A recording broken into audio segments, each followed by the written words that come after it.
نحمده ونصلی علی رسولہ الکریم اما بعد۔ سامعین محترم، آج کی اس مجلس میں آپ حضرات کے سامنے والدین کے ساتھ حسن سلوک کے موضوع پر کچھ باتیں عرض کرنے کا ارادہ ہے۔ والدین اللہ تبارک و تعالیٰ کی ایک عظیم نعمت ہے۔ انسان کے دنیا میں آنے کا ذریعہ بھی والدین ہوتے ہیں، اور اس کی ابتدائی نشو و نما اور اس کی پرورش اور اس کی تعلیم و تربیت کے ذمہ دار بھی یہی ہوتے ہیں۔ جب سے اللہ تعالیٰ نے نسل انسانی کا سسٹم اور نظام چلایا ہے، یہی ہوتا چلا آیا ہے کہ انسان کا وجود اس کے والدین کے وجود سے متعلق ہوتا ہے۔ ہاں، 3 لوگ ایسے ہیں۔ نمبر 1 حضرت آدم، نمبر 2 حضرت حوا، اور نمبر 3 حضرت عیسیٰ، جن کے بارے میں تھوڑی ترتیب الگ ہے۔ حضرت آدم کو اللہ تبارک و تعالیٰ نے محض اپنی قدرت کاملہ سے، بغیر ماں باپ کے، محض اپنی قدرت کاملہ سے پیدا کیا۔ پھر حضرت حوا کو حضرت آدم کی بائیں پسلی سے پیدا کیا، اور پھر حضرت عیسیٰ علیہ السلام ہیں جن کو اللہ تعالیٰ نے بغیر باپ کے، صرف ماں کے پیٹ سے اپنی قدرت کاملہ سے پیدا کیا۔ ان 3 افراد کے علاوہ تاریخ انسانی اس بات کی گواہ ہے کہ ہر فرد کا وجود اس کے والدین کے وجود سے ہوا ہے اور اس کی پیدائش ہوئی ہے۔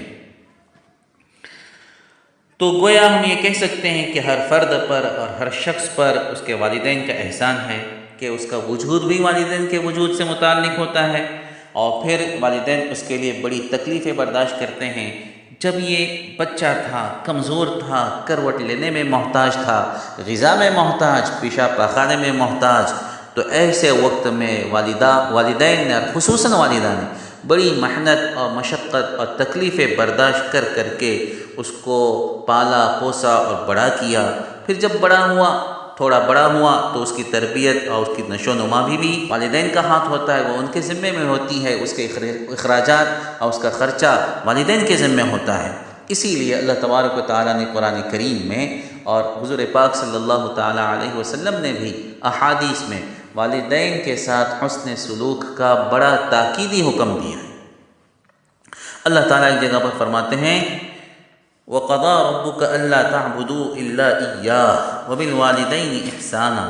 تیرے رب کا یہ فیصلہ ہے کہ عبادت اگر کسی کی جائے گی تو اللہ کی۔ اور پھر دوسرے نمبر پر فرمایا وَبِالْوَالِدَيْنِ إِحْسَانًا، اللہ کا حکم ہے کہ والدین کے ساتھ حسن سلوک سے انسان پیش آئے۔ پھر فرمایا اگر دونوں میں سے کوئی بڑھاپے کو پہنچ جائے تو تم ان کے ساتھ اوف نہ کرنا، ان کو جھڑکنا نہیں، ان کو ڈانٹنا نہیں۔ وَقُلْ لَهُمَا قَوْلًا كَرِيمًا، اور ان سے نرم اور پیار بھری باتیں کرتے رہنا۔ اور فرمایا وَاعْبُدُوا اللَّهَ وَلَا تُشْرِكُوا بِهِ، وَاعْبُدُوا اللَّهَ وَلَا تُشْرِكُوا بِهِ شَيْئًا، ایک اللہ کی عبادت کرو، اس کے ساتھ کسی کو شریک مت کرو۔ وَبِالْوَالِدَيْنِ إِحْسَانًا، اور والدین کے ساتھ حسن سلوک کرو۔ ایک جگہ فرمایا وَوَصَّيْنَا الْإِنسَانَ بِوَالِدَيْهِ، ہم نے انسان کو والدین کے ساتھ حسن سلوک کی وصیت کی حکم دیا ہے، خصوصاً والدہ کے ساتھ میں۔ حملتہ امہ وہنا علی وہن، جس نے بڑی تکلیفوں کے ساتھ میں اس کو اپنے پیٹ میں سنبھالا، اور بڑی تکلیفوں کے ساتھ میں اس کو جنا، اور بڑی تکلیفوں کے ساتھ میں اس کی پرورش کی۔ یہ تو قرآن کی آیتیں ہو گئیں۔ اب 2-3 حدیثیں بھی سن لیجیے۔ ایک صحابی ہے حضرت عبداللہ ابن مسعود رضی اللہ تعالیٰ عنہ، فرماتے ہیں میں نے اللہ کے رسول صلی اللہ علیہ وسلم سے پوچھا اللہ کو سب سے زیادہ پسندیدہ عمل کون سا ہے؟ فرمایا کہ نماز کو اول وقت میں پڑھنا، وقت ہوتے ہی۔ نمبر 2 پر فرمایا کہ والدین کے ساتھ اچھا سلوک کرنا۔ ایک اور صحابی ہے حضرت ابو ہریرہ رضی اللہ تعالیٰ عنہ، فرماتے کہ ایک شخص نے نبی کریم صلی اللہ علیہ وسلم کی خدمت میں آ کے عرض کیا، اے اللہ کے رسول، من احق الناس بحسن صحابتی، میرے حسن سلوک کا سب سے زیادہ مستحق کون ہے؟ فرمایا تمہاری ماں۔ انہوں نے پوچھا پھر کون؟ فرمایا ماں۔ پھر کون؟ فرمایا ماں۔ چوتھی مرتبہ انہوں نے پوچھا پھر کون؟ تو فرمایا کہ تمہارے ابا۔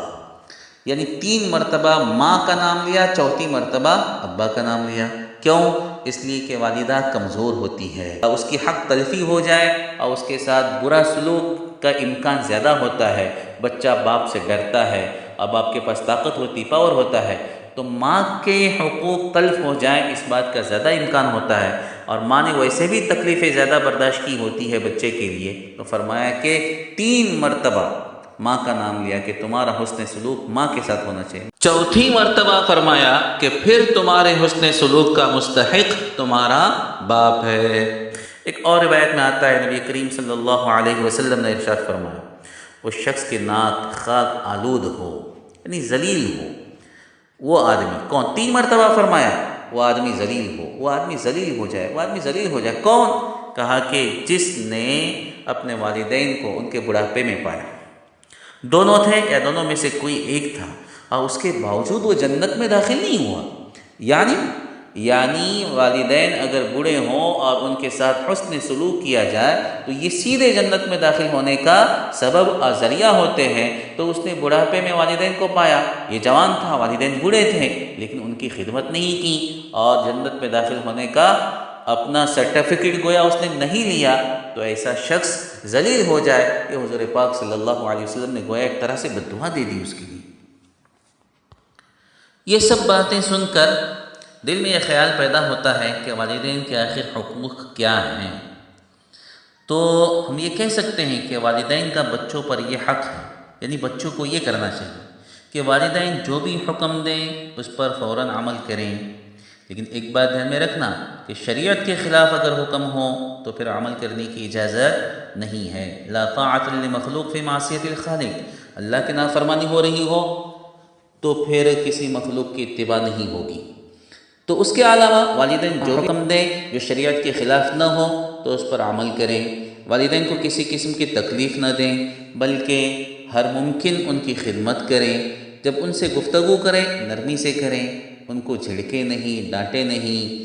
جب وہ کوئی بات کہیں تو توجہ سے سنیں، اور اگر وہ کسی بات پر ڈانٹتے ہیں تو ان کا حق ہے یہ، تو ان کے خلاف اف تک نہ کریں۔ اسی طرح سے یہ جوان ہو جائے، وہ بوڑھے ہوں اور ان کے پاس مال نہ ہو تو ماں باپ کا خرچہ اور ان کا نفقہ یہ بھی بچے کے ذمے میں ہوتا ہے۔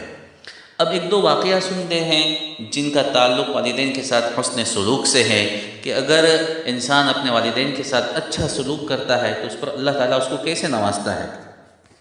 ایک بڑا مشہور واقعہ تو حدیث غار والا ہے، یعنی حضور پاک صلی اللہ علیہ وسلم فرماتے کہ 3 لوگ پہلے زمانے میں سفر کر رہے تھے، اور سفر کرتے کرتے ایک اچانک طوفان آیا، شام ہو گئی تھی، بارش ہو رہی تھی اور طوفان آ گیا، تو ایک غار میں جا کر انہوں نے پناہ لے لی، اور اللہ کا کرنا کہ اوپر سے ایک چٹان آئی اور غار کے منہ پر وہ آ کر ٹھہر گئی اور باہر نکلنے کا راستہ بند ہو گیا۔